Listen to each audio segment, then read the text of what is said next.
Hello everyone, I'm going to try to make this very simple. Most, if not all, the data concerning this video will be down in the description. My name is Daryl Guberman, CEO of Guberman PMC LLC, a quality consulting firm here in Connecticut.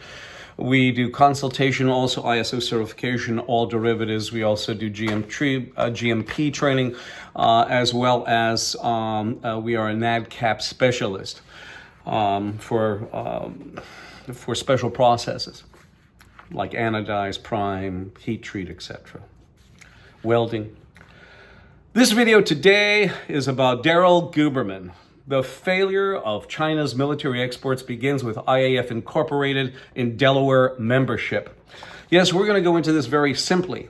Okay, we've done it before time and time again. The videos are too long. We're going to get right to it. ANSI is the American National Standards Institute, which is a private, not-for-profit, non-governmental entity that has both federal agencies and corporations on board. In 2015, a Mr. Randy Doherty, who was in power between 2009 and 15 as the ANAB Vice President, which is the American National Crediting Board Vice President. He was also the chairman and principal on the IAF, the International Accreditation Forum Incorporated in Delaware. We move over here to Zhao Jinwu, who's a communist Chinese national who's been involved with our quality since 1994. Ladies and gentlemen, do you hear that? And business owners.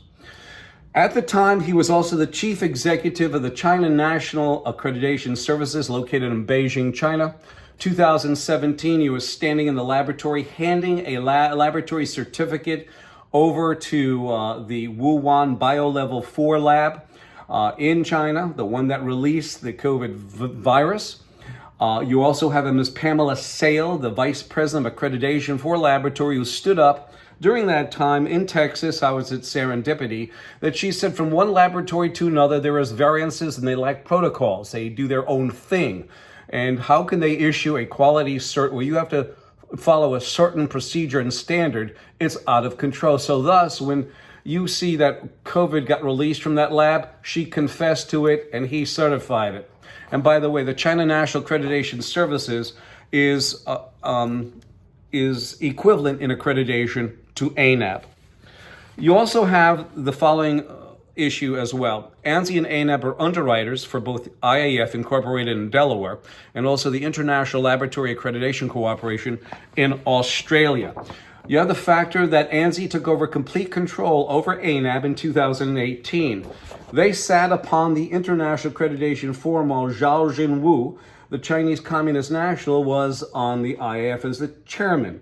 And all those federal agencies that sit as members on ANSI, ANAB board, like the FBI, where Christopher Wray always says we must maintain vigilance against China, yet his organization was getting fucked between 2015 and 2021. The reason why I use the term fuck, that's a quality term that was adopted by ANSI in 2019, a Mr. Russ Cheney, a chairman, okay? And also you have Joe Batia, the CEO, who approved it, who's retiring, a multimillionaire in December of 2024. And you have Jameson Carroll, who should have had his law degree out of a Crack-A-Jack box.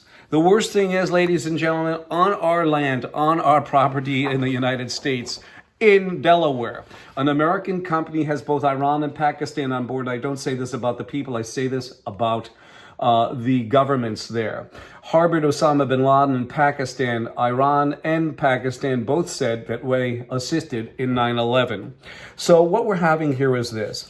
The Chinese learned quality from ANSI ANAB while they were involved with our quality. Zhao Jinwu was involved with our quality since 1994 to present. So what happened is you look at the rejections and failures. Look at Tesla, who's ANSI ANAB, okay, at some of their divisions. They took on their quality failure because 120,000 cars got recalled, okay, 360,000 cars because of braking. 1.1 million cars in China because of braking issues. That's a lot of product to get returned. You also have Lockheed, Boeing, Pfizer, and Johnson & Johnson all sitting on ANSI over by the FDA, FAA, CDC, NIH, USDA, DOJ, DOT, FTC, etc., all these federal agencies that protect them.